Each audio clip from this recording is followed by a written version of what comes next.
real now. It is. And Brian, can you add me as presenter so I can share my screen? Let me go ahead and do that now. Thank you so much. Okay, you should be able to now. Awesome. See it.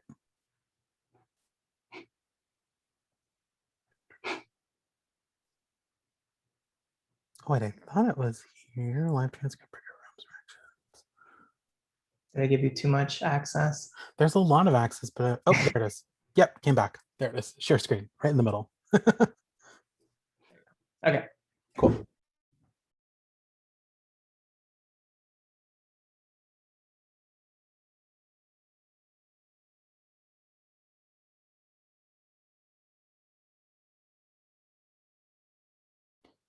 Let's see. Amazing. Oh no, I don't want to whiteboard. I just want my screen.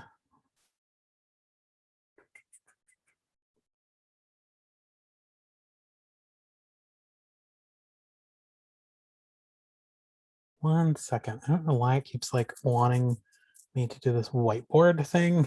Like all I want is just to share my screen.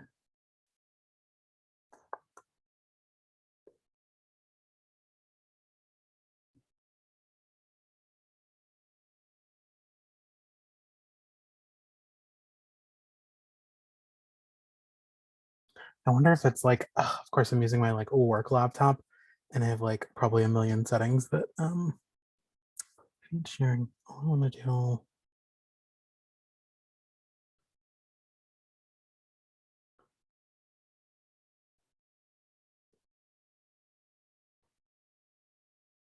Well, as I'm figuring this out, I will start with like the first couple of slides, which is just like, who am I and like, why am I talking to Product Cafecito about mentorship? And a little bit about like how this sort of came about. So my name is Matthew Mendiola. I'm currently an enterprise program manager for operations at Facebook. I'm kind of like half in the product world, half in sort of like the program management world. And I'm just really passionate about mentorship. I worked on a hackathon mentorship product at LinkedIn as just like a regular employee who was like really passionate about like this space. And through that, I learned a lot about mentorship. There's a lot of like insight that I think I have from helping build that product, and then also just being a part of employee resource groups for so long. That also had mentorship projects, programs running. And one of the things that I really realized was just that like, when you say the word mentorship, right, that's like a really loaded word. Lots of people have different reference points for it. And the main sort of reason why I think Brian asked me to do this talk was because the way you can sometimes think about mentorship is like very different than how it can be actualized for your benefit, right? What's the value to you? What's the value to this other person in the ecosystem of mentorship? And so that's really what this talk was is about. And let me see. I'm not sure why, but on the Zoom, I just like only have the option to share a whiteboard. But I'm going to open my system preferences really quick and see if I can figure out. See if I unlock.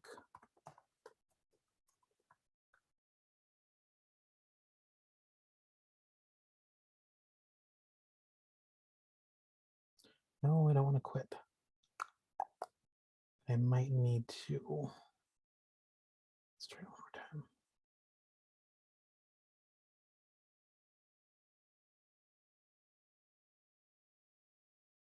Oh, okay. Can you see my screen now? I think it's giving you the whiteboard again.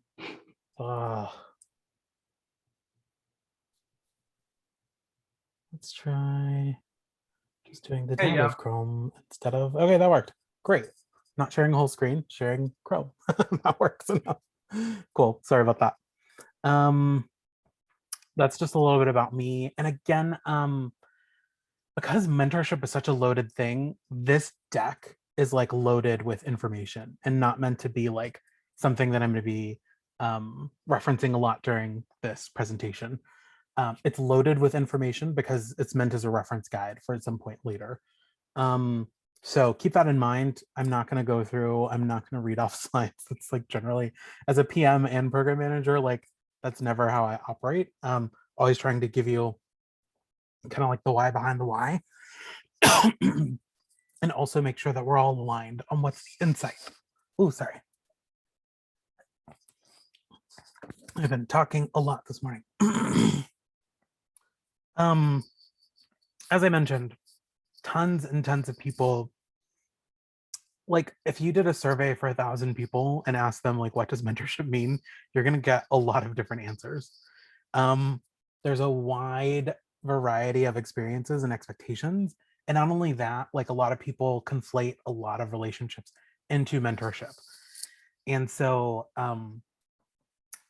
hopefully one of the takeaways from this presentation and this talk, really, because it's two-way, is really to start thinking about what sort of mentorship type things exist in your ecosystem, as you as both either like mentee, mentor, quote unquote. We'll expand on that topic later, but like it's really to think about what is the spectrum of things. And when you have a spectrum, there's a lot of gray. How do I categorize things? What things look very similar in terms of pattern matching? I think as a lot of PMs, in this space, we do a lot of pattern matching. A lot of times, like even as a program manager, I wear this a lot in my hat, where it's like, if things look very similar, right, to something that I've seen before, I like to categorize them in a way that makes sense to me. And that's very much how I approach the space. And it's very much how I kind of like guided this presentation. Another thing that I thought was really important to call out, like these are really like mental models of like thinking before you get into a relationship. But there's like a lot of research that shows that there's several barriers to mentorship. People typically do not want to reach out for help. That's like one of the biggest ones. And so when I was building a product that was aimed at this, that was like my number one goal, was really thinking about what are people comfortable with and what's an easy way for them. And like I was at LinkedIn internally, and like we were building with LinkedIn tools. And so messaging was just this really easy way for people to reach out and they felt comfortable with. People also don't know who to reach out to, right? And so we'll talk a little bit about that today. I'm not going to explicitly answer this for you, but I think what I want to do is start helping you with a mental model that like might help you answer this question in the future for yourself. And then they don't know how to reach out. And so you can imagine, like as a PM, when I was looking at this, like software, right, can really help with these problems, right? You might not know who to reach out to, but then you want to think about, oh, like who's in my network? Who am I connected to? Who's connected to someone that I'm connected with, right? All of those sort of things or themes that we'll talk about, but maybe not like super explicit. So I don't want to like say that this talk will necessarily dive into how you like basically manage the barriers to mentorship. It's more like thinking about that first step as you are thinking about mentorship, and really hopefully like elucidating it, giving you mental models and giving you ways of thinking about it.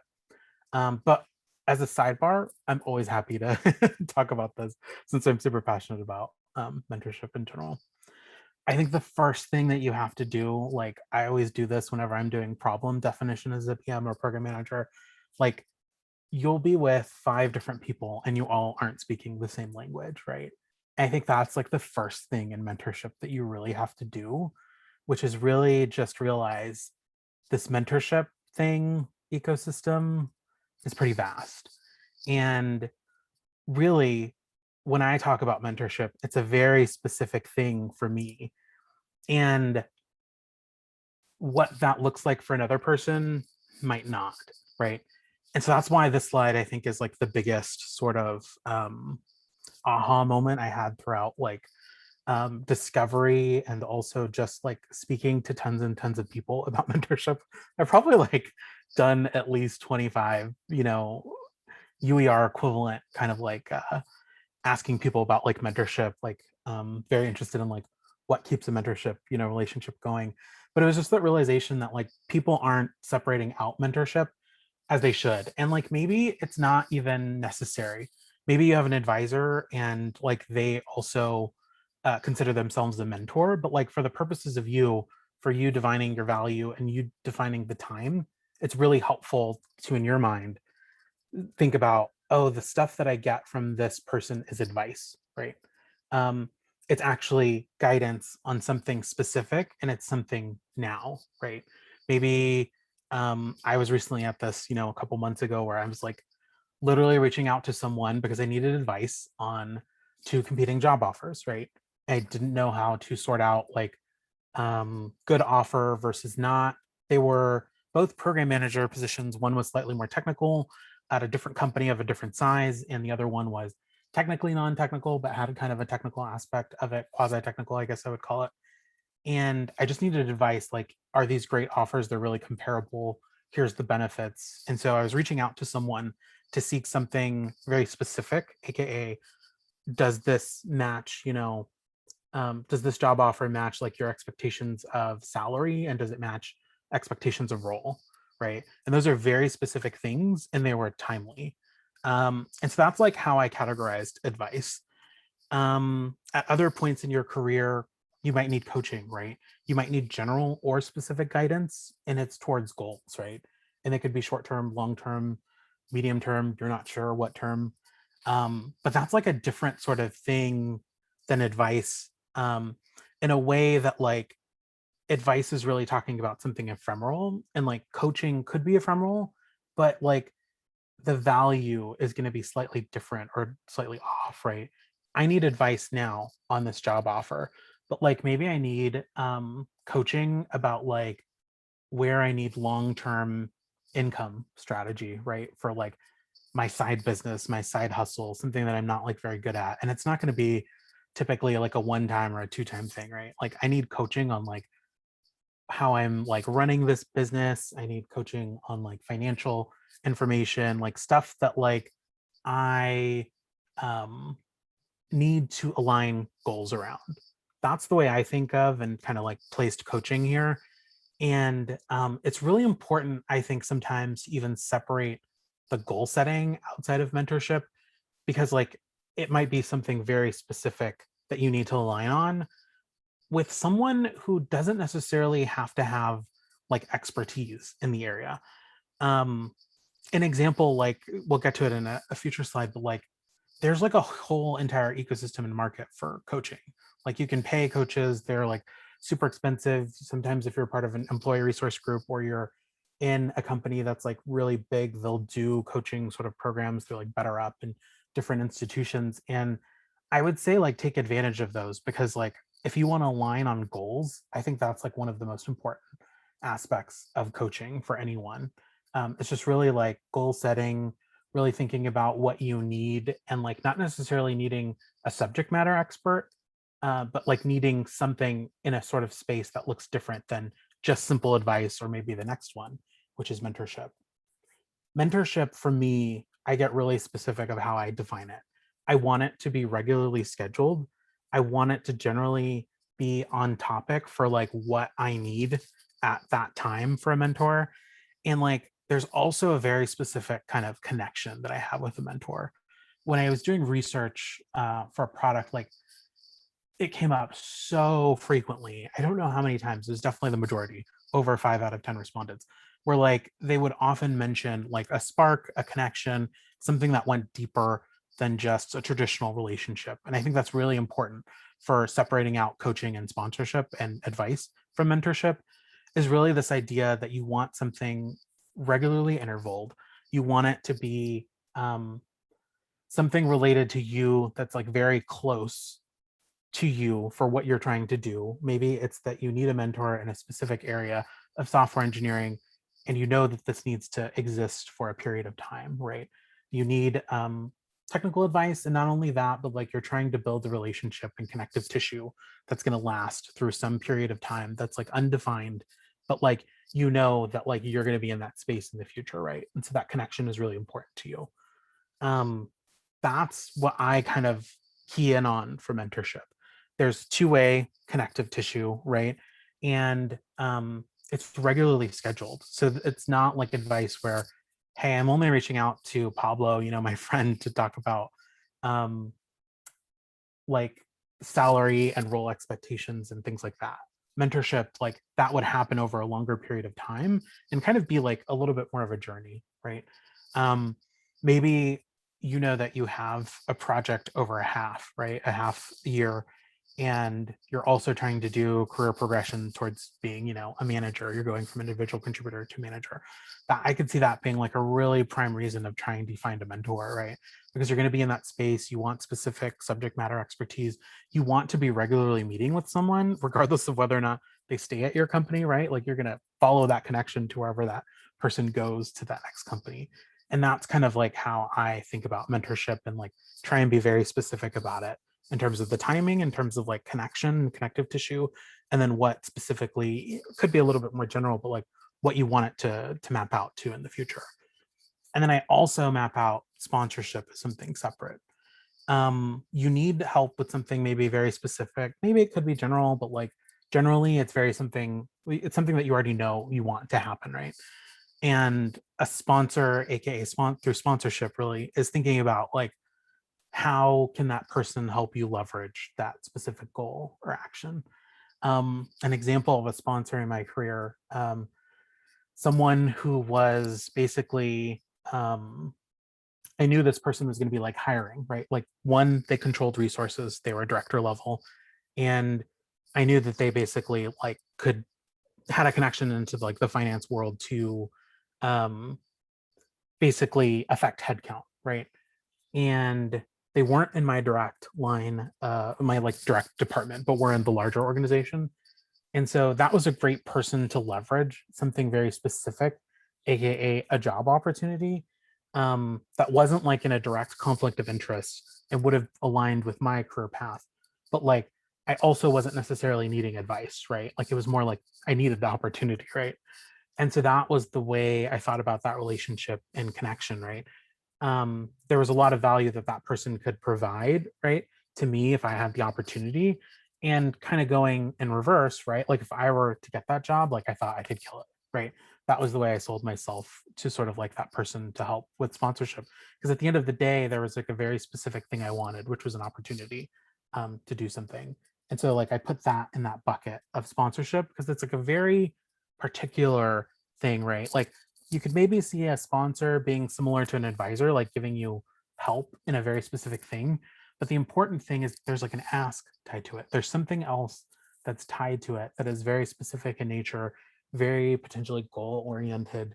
Um, and it often implies a specific action you want to take with someone. In that case, it was me being pretty direct about like, hey, I really want to like work on your teams like one day. Like, how can we kind of like move our relationship forward in a way that like I'm making sure to acquire the skills for when the right opportunity presents itself. And that's like an example of how I think a sponsorship relationship could be super beneficial to anyone, and really like separating it out from mentorship and advice, right? Um, Once you kind of like take those things and separate them out, it makes the who a little clearer, right?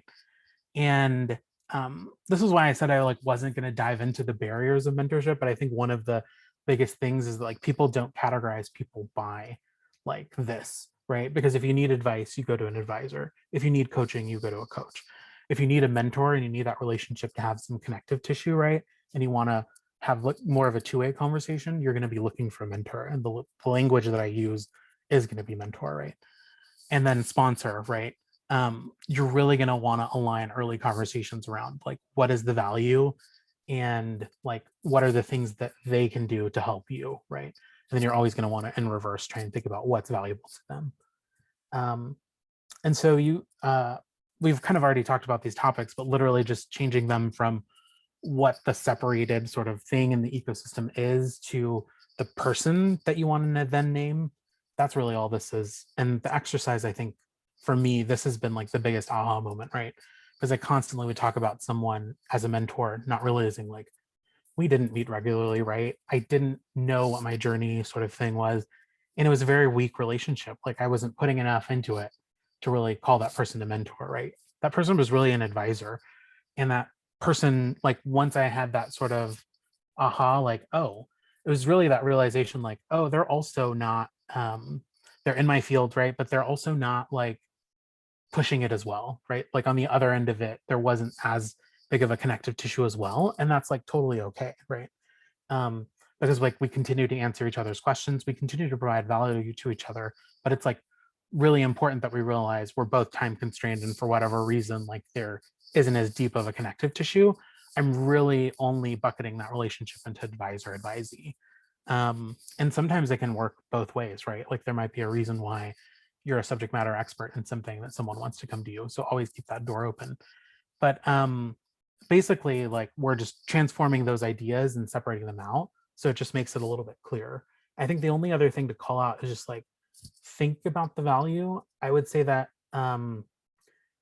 with coaching, for instance, like oftentimes there are people in your life that will be willing to coach, that it could be like strong connections for you, but then also there's like people that you pay, right? Like that money is value to them, right? Because that's their business. And so coaching and mentorship I see as like kind of like equal strength lines between, you know, the two actors in that ecosystem, versus like advisor and sponsor. Sometimes like, you know, in that case of the sponsor, like the value that I was adding was, you know, the ability to do a job really well, right?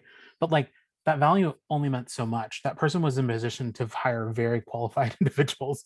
And so it always felt like that relationship, you know, they were always giving me more value. And that's totally fine. I think it's just important to recognize and align on that with that person and figure out what that is. Um, Hey, Matthew. yeah, Before you move on to the next slide, looks like Vanessa had a question. sure.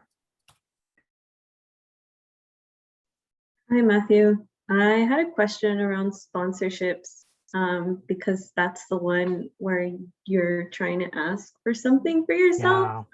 Yeah. And so how do you get over that awkwardness of asking for something? I will say that in my research, every sponsor was a sponsee at some point, right? Like, very little did anyone ever. Actually, this will go into the next topic really nicely, because basically, like, I would say that the when you're in the mentorship ecosystem, like, you have to realize one, it's not all about you, but then two, like, there are lots of things that you are in control of that you don't realize that you are in control of. And I would say like the first thing for kind of removing those barriers is realizing that like the biggest limiter is yourself. We have tons of platforms to reach out to people. There are tons of people on LinkedIn that have like free in-mail tagged on, right? So it doesn't even literally cost to in-mail them. It's like literally free. And there are tons and tons of software that allows you that is pay, but like for you to basically find an email to someone, right? Like I would say that the barriers are lowering like as we continue to drive software and paid for like different sort of things in the social network space. I would say think about what you need and like always focus on the value that you need. Like for me at times it was like I need a job that pays me well, right? Like I am literally like, you know, about to start a family, like all this sort of stuff, right? That's going to like drive you. Focus on like what drives you and like where you want to go for that next goal. And like that is often really easy to like stop the limiting of yourself. So it's like, well, I'm not doing necessarily this for this. I'm doing this for my future family. And so like I am not above asking like this person, like, hey, when are you getting headcount for your department? I'd really love to like peruse, you know, jobs in that space. That's what I would say there. Like you're often your own worst limiter. Don't be. There's nothing that like a sponsor probably already hasn't seen if they're like director and above and like affecting headcount. I would say like that goes for the same if like a sponsor is also a manager, right? Managers have control of a lot of different things inside of teams and maybe even a lot of like leeway on headcount at larger structural um, hierarchical institutions or companies. And I would say like they are the same, right? Like there's a lot of benefit and value that you can provide. Focus on that, like have that ready to talk about. Like don't be shy, don't be modest. That's like very anti like I'm so bad about that. Like someone just like thanked me on a project and it's like, no, you need to go out of your way to say like, yeah, thank you. Like you're welcome, right? Like, and I spent a lot of time, energy, did this, right? I would definitely say switch your gears to think like that. And it's not like being conceited. It's tooting your own horn for when it needs to be, you know. I think your response, it seems like super obvious, Yeah. but it honestly really just clicked for me. And this is, no, swear. And this is why. What we had our annual reviews during the first quarter. Yeah. And I'm normally not the one to negotiate for a raise because I do feel like I'm being compensated fairly. I have a lot of trust in my management. But this time around, something hit me where I was like, hey, like there is still a gender pay gap that still exists between men and women. And for Latinas especially, you know, I asked myself, am I going to contribute to the pay gap or am I going to try to close it? And just with like that, like mindset shift, I was able to go to my manager. Like I checked in on Glassdoor, like to see what I should be getting paid. And I asked like if we can meet somewhere there. And I ended up getting like a small bump. But what also ended up happening out of that was someone else on my team who had started like at least 2 years before me was not getting paid equally to the rest of the team. Wow. So they got this promotion, right, to match the rest of the team. And I thought like, oh, you know, like I felt good about myself for taking this step to try to close the gap.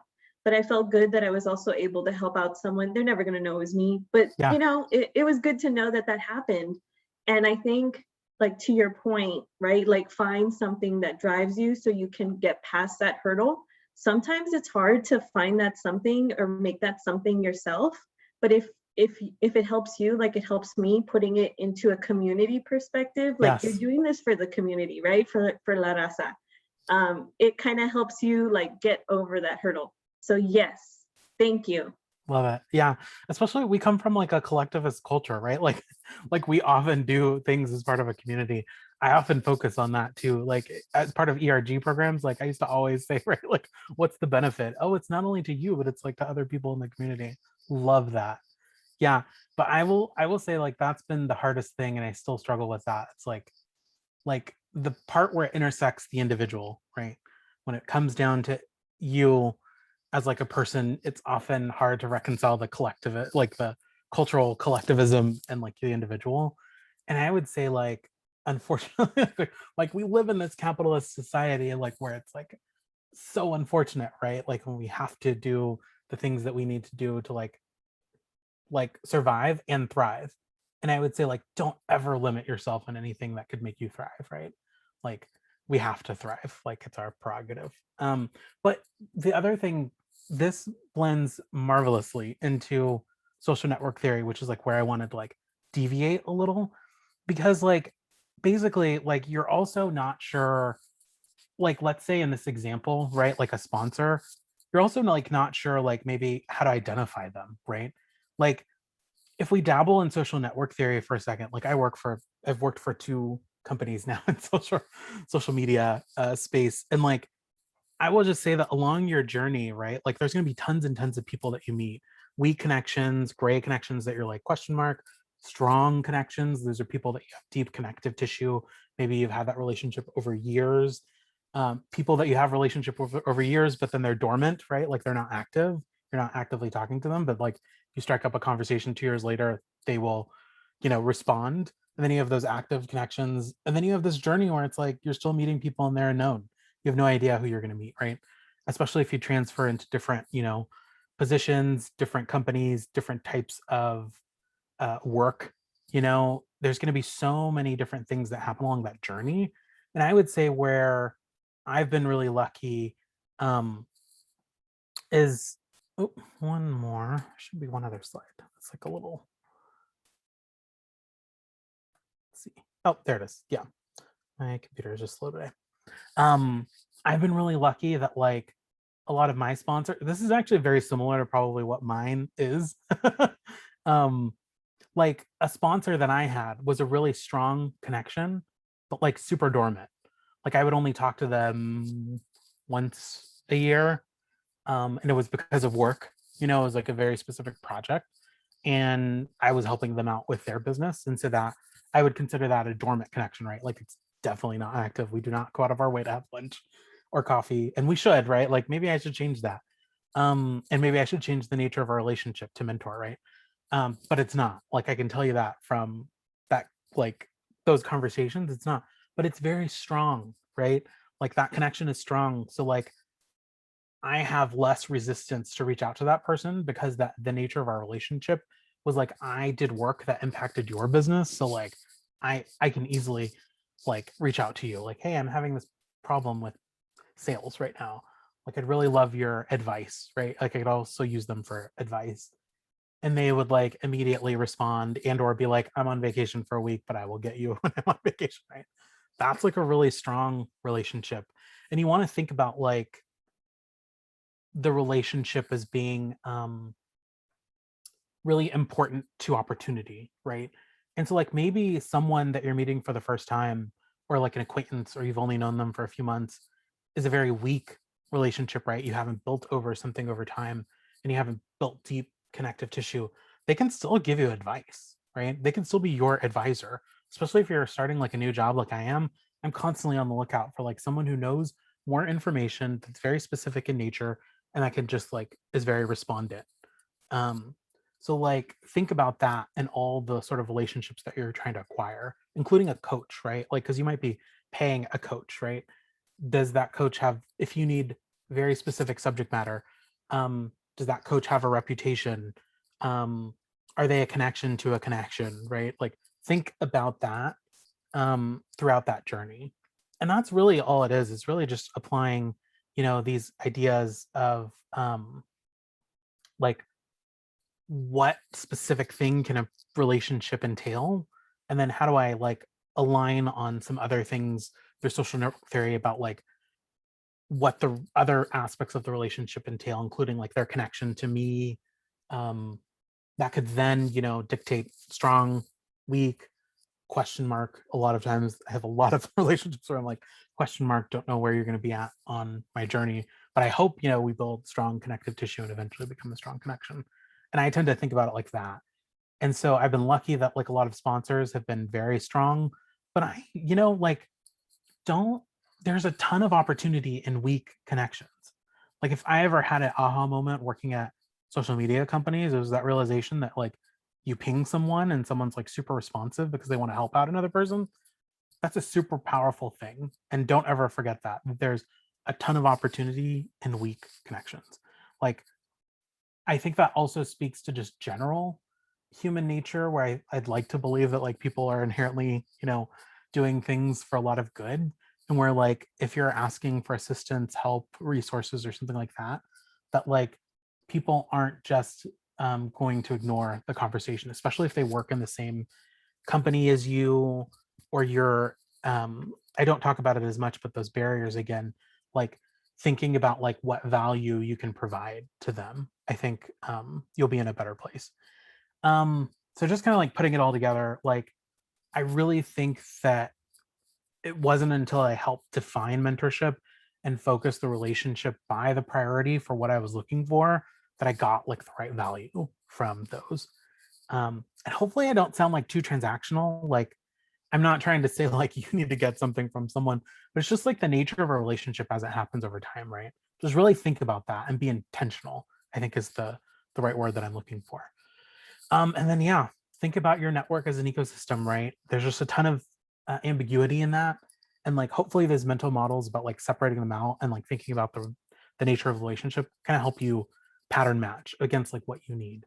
If you're looking for, you know, that next promotion, that next increase in income, then what you're going to be looking for is very specific. So you might need advice. You might need a sponsor to help you push that through. And so that language and that definition, even if it's only for yourself, really helps, I think. Getting close to the 45 mark, and I want to make sure that we have more time for questions. I'll just say that like overcoming barriers to mentorship is a huge thing, and I'm not trying to like avoid it in this conversation. It's more like I'm like the first step. It's really like identifying and thinking about it, because I think like we all don't, or at least I don't. Like it, my thoughts on this are always forming, and I would say that like I never thought about a sponsor as a sponsor before it was like, you know, like that light bulb moment comes off, and I was also in a program that did this, right? matched me to a sponsor, and I was like, oh my gosh, like I've been treating that person like a mentor, and it's like I don't need to have this very long relationship. I need specific things, right? And so hopefully that helps. But this slide is really just like me wanting to take a little bit of a stab at like, just remember that the who matters, right? Like if you're, I saw the most number of respondents for like that people don't want to reach out for help. And I will say that collectivism, versus individualism conversation helps. But like think about the relationships that you have. If you have a strong connection, and that means it's more likely that you're going to reach out, use that, right? Like even if it doesn't match exactly like what I'm describing, leverage it, right? People often do not know who to reach out to, right? Leverage your ecosystem, right? That's really what I'm saying, is that there's probably a lot of weak connections in there that like you were just one or two, clicks away from. Like make those clicks, make them happen. And I think the best way to become active with your mentorship ecosystem is to sort of like reach out and like not have any expectations, but then like do it over time, right? Like you'll start to see where things sort of fall. I think like what often people do is like they don't think about it as a long-term game. They think about like very short specific goals, not realizing like opportunity can come from those weak gray connections, and that also happens potentially over time for more like longer term career stuff. Make those connections, like make those reach outs early, right? And leverage your network like crazy, right? And so that means that if you know someone in the cybersecurity space and you're looking to go into cybersecurity, but that person is not a connection to you, but you see on LinkedIn that they are connected to someone leverage that connection, right? Say like, hey, do you know this person? And like start that early. Maybe 2 weeks later, you're like meeting with the other person, right? And then the last thing, people don't know how to reach out. Leverage the heck out of social media. There's just so much stuff. And I think the best thing that I've found has been, if you don't know who, but you have a sense that someone else does, just reach out to them, right? I always do that sort of like little caveat at the end, like even when I'm doing something internally in my current job where I'm like, I don't know if you're the best resource, but like, if you aren't, could you like still get me to the right one? Like constantly do that in this space. And I think it will definitely help out. But yeah, that's like the gist of it. Hopefully like this, I would say that this like value and this sort of separation was what has helped me accelerate, and what I wish I had like in my 20s, early 20s, I will say, as sort of like that, as I navigated my career and even just some other things in the sort of professional world. Always happy to talk about mentorship generally. I will say that like the last sort of thing, like there's so much research out there. There are so many articles published on mentorship. It really is up to you, like to figure out your own ecosystem, how you think about it, what works for you. Lots of people talk about board of advisors. I think that's a great thing, but I like mine isn't a board of advisors. It's like a span of like sponsor, advisor, mentor, but I do have a lot of them. And so I will say that like the board of advisors typically is like, hey, have 5 people on your board, right? I do think that like really plays into the mentorship ecosystem that I, have been a part of, and also play, right, as mentor, as sponsor sometimes. And so it's really important, I think, to think about that, like what that means for yourself. But have a few articles linked at the end if you want to just peruse. There's like for everyone that you can see, like have a, board of advisors. There's one on like why you don't need a mentor, right? And I do think some of that conversation intersects with like what you actually need as an advisor or sponsor. But yeah, just some other reading material, just because I always like to give like the other end of the spectrum of people saying like, hey, you don't need mentors. Yeah. And then I would say that like, there's also an article for like doing very specific things. I would say that like, that has been eye-opening as well. Sometimes when you're having a conversation with a sponsor, they're very high level, right? So like they are not in the weeds. They do not care about bullet points. They want you to be able to give them the elevator pitch very quickly.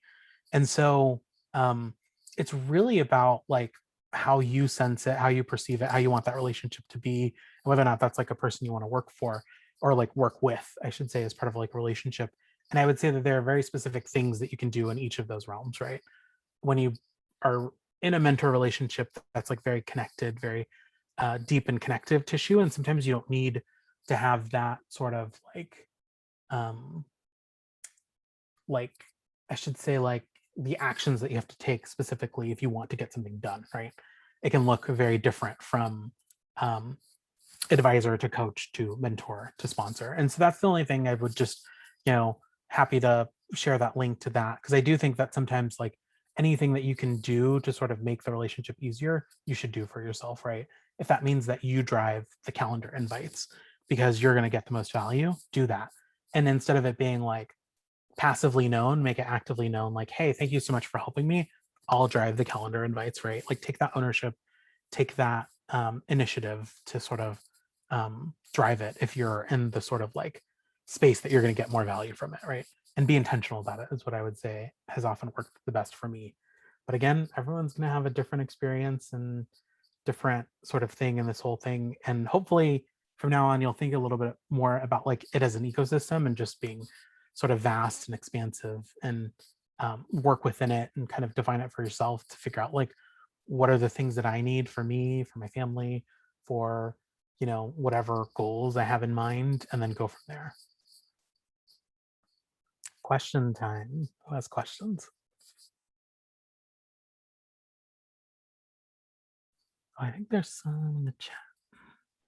Oh, no. Matthew, I had a couple of quick sort of like follow-up Yeah. questions. So in terms of sponsor, do you think it's maybe the word is easier, I'm not sure, but to find a sponsor within your organization or outside of your organization? For me personally, I look for the same org but different department. That way it slightly decreases the conflict of interest.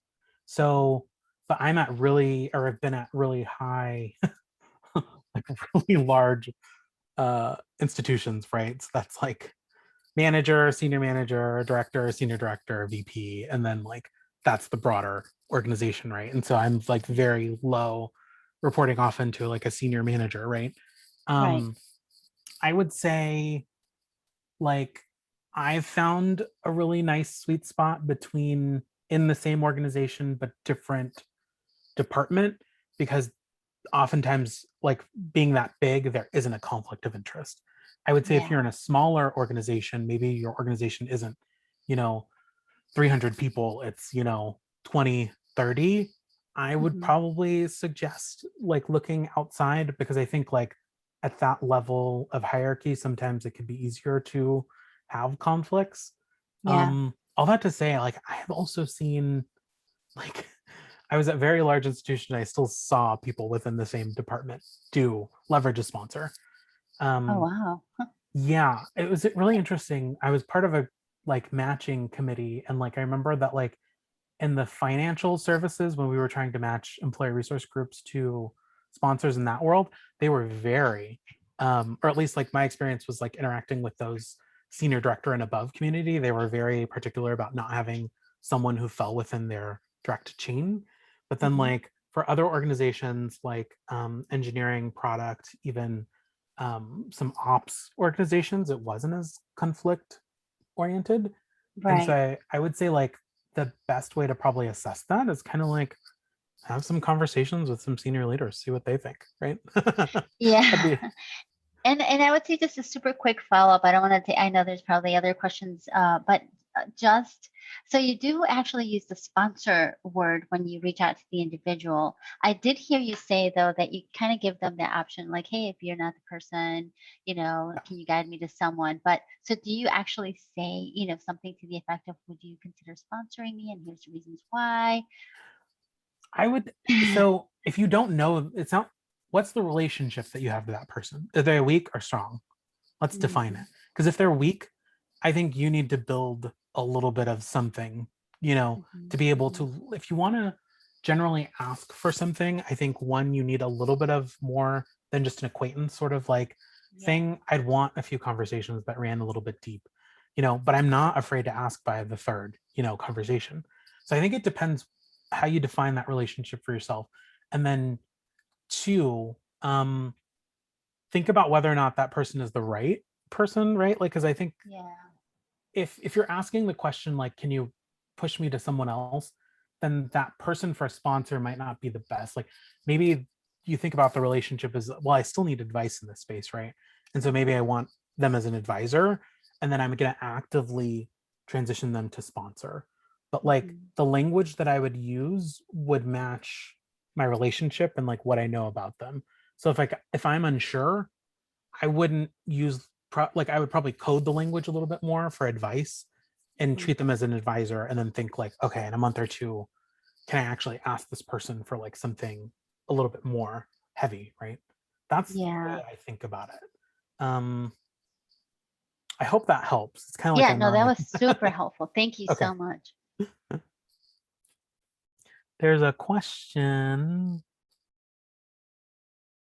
Oh, love the diversity question. Yes, diversify your board. It works for publicly traded companies, and it works for your board of mentors, advisors, sponsors. So the question is, how often do you think about the diversity? I would say always take stock, right? Like think about those people that you're reaching out to over the course of a year for advice, mentorship, things like that. And like, if that doesn't match what you think it should be, just like a publicly traded company's board, yeah, fix it. Like think about it. It's totally warranted, right? Yeah, especially like for me, I wasn't sure whether or not I wanted to go to another big company. um I talked to some people there, and their advice to me was like, hey, think about that relationship to your manager like heavily. And that advice was some of the best advice that I got, because it was like not the typical person that I would reach out to like that, or that was like within my near ecosystem, right? It was someone else who I'd sort of known at another, and it was very like weak. And so that diversity of thought helped me a lot to go back to a company. Another question: what are some examples of potential value that coachees and mentees can provide to their coach or mentor? I struggle with asking for someone's time and expertise if there isn't a tactical I can help with. I would say there are some things that you can think about in terms of value. Like, I'm sure a lot of you have also seen like the forget what it's called, like the reciprocal mentorship, where it's like maybe this person is like really established in their career, but like wants the sort of like younger employee insight. That's like super helpful. I would say that like when we were trying to get I hate that I'm focusing too much on sponsorship, but I think about one of the VPs that I matched a sponsee and a sponsor with, and that was like a really big important component of their relationship. She was in product, and this person was also like trying to get into product, and it was like, how does that person think about like new products was like really beneficial, I think, to that person's relationship going the other direction. I think the most important conversation is often the first one with a coach or mentor, because you align on like values. And so I don't have a specific like tactic, Laura, but I would say that like you should go on a values finding mission with your coach or sponsor to think about like, what do they care about?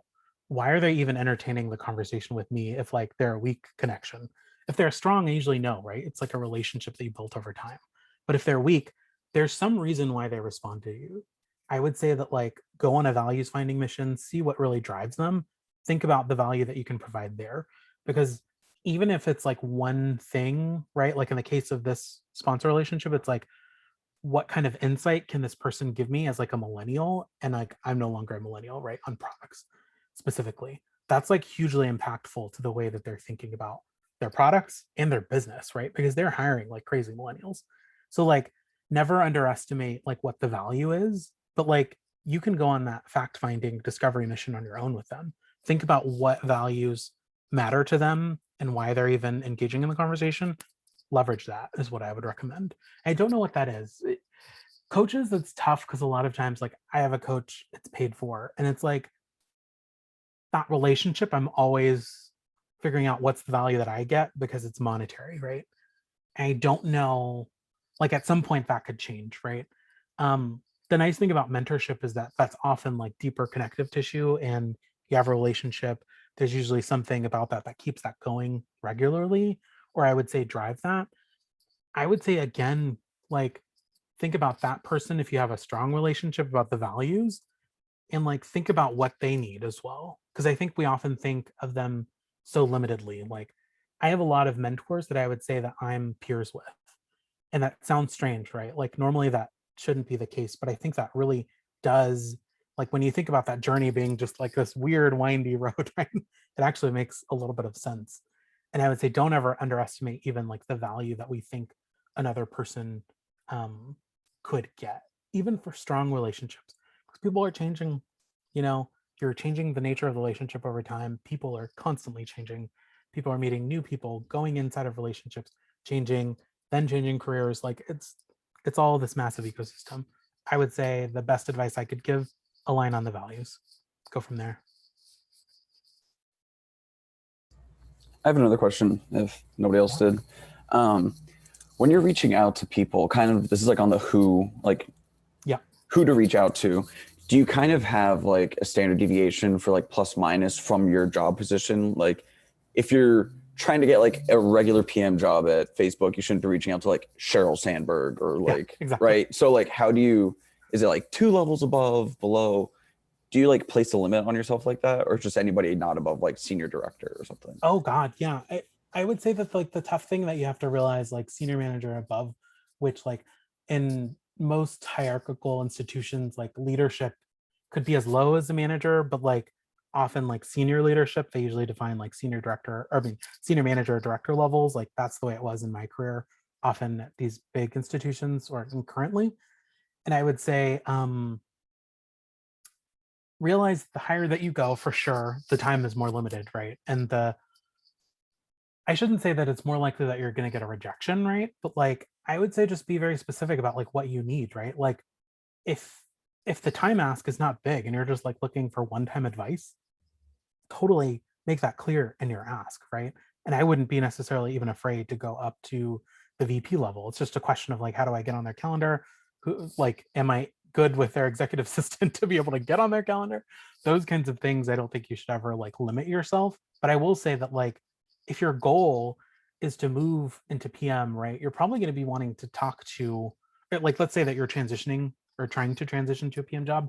Like, I would go on a fact-finding discovery mission with myself and figure out like, is this one really what I want? But then two, who has the most insight? Like, who's the right person to give me that information? It's probably someone with that job title, right? And I would kind of like start there as my discovery and then like kind of like see where it leads to. Okay, well, like if I'm looking to go to a PM job, who controls the resource? Is that the group product manager? Is that the same at that type of institution? Is that the same as director level? Because at some, organizations it is, and at some other ones it's not. Like for instance, at Facebook and LinkedIn, definitely not, right? But they do control, they have a heavy influence on PM positions, right? But oftentimes I found that directors were really the ones controlling the headcount. So it just depends. Like maybe if you're not like 100% sure that you're wanting to move into that, you wouldn't seek the director first, right? And I think like that's the way I would sort of think about it. I'm curious if you want to like add any information that like could maybe help us figure it out together if you want. No, I think it's just kind of like a general question because it definitely applies to like different people. Because I would imagine if I'm like a VP at some company, like you have a little bit more reach, right? Like the higher you go up, the more comfortable you would be reaching out to like similar or higher positions.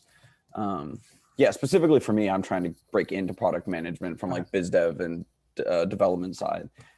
So I've been mainly reaching out to like just straight up product managers and then like some senior product managers because they have like a little bit more like mentor. I feel like the higher you go above than the higher you go from like the entry level and associate positions, the more likely they are to feel like they could be a mentor, opposed to if they're like right around your same age. A lot of them feel like I'm in a similar position to you. I only have like a year or two on you. So I don't know what I could tell you outside of like what I've done the past couple months. So I've interviewed like probably like 30 PMs of like varying levels. And I've seen like definitely like the slightly older, like mid 20s to mid like 40s. They've been, well, late 20s to mid 40s have been like very helpful for me, opposed to like kids right around my age are kind of just like, I graduated the same year as you. Question though, I'm really curious as to whether or not your investigation reveals that there's still insight there. Because my guess was like someone with 2 years of experience has a lot of insight to share, even if it's not like specifically in the necessarily advice or coaching column or mentor column, but there's still a lot of insight, like to learn how institutions operate, how hiring is conducted for whatever stage of institution. I would say like that I agree, probably not the best to be like an advisor, like, like those relationships. There's still a lot of like important data for you on your journey. Yeah, like so what never you're for- saying. Yeah, on the discovery process, they were more influential in like the discovering if this is something you actually want to do, whereas the senior Cool. managers were more relevant for like making recommendations or like Yes. that type of. I guess that's the ask, right? I didn't have an ask for the people who are like roughly on my line unless they worked at a company I wanted to kind of, if I could just get into like the hiring recruiter. But Do you know anyone that's made the transition? So like my sponsor was literally someone who was in biz dev that then transitioned into PM. That's why I leveraged the heck out of her, because I was going from ops to PM at that point. And I would say like if you have anyone in your network that's also done that journey, I think that could be like really impactful. But I agree, your sweet spot is not going to be probably then at that like sort of first tier, it could be at the first tier leadership level, aka manager, if like they control the resources, which they might at a startup, right? Just kind of probably depends upon, but I would say that, yeah, you're probably looking at +1, +2, if I were in your shoes, that's probably where I'd be looking, is to see like, okay, like who comfortably owns resources? How do I get on their radar? How do I also understand their hiring funnel and hiring requirements? And how do I showcase that I'm like the best person for that job? Yeah. thank you. Cool. So I do see we're at time here. Got a minute left. I do have to hop, but I don't know, Matthew, if you're open to hanging on for a little bit longer. I have to hop as well. I have a Okay. meeting with my senior director right after this. But yeah, I'm always on Taqueria Slack. So if anyone has any additional questions or like don't want to ask in an open forum, ping me directly. I will be happy to respond. Thank you again. Thank This you. was super awesome. We'll be sure to share out the slides as well after this call and the recording. Awesome. See you, everybody. Have a good Monday, y'all. Thank you.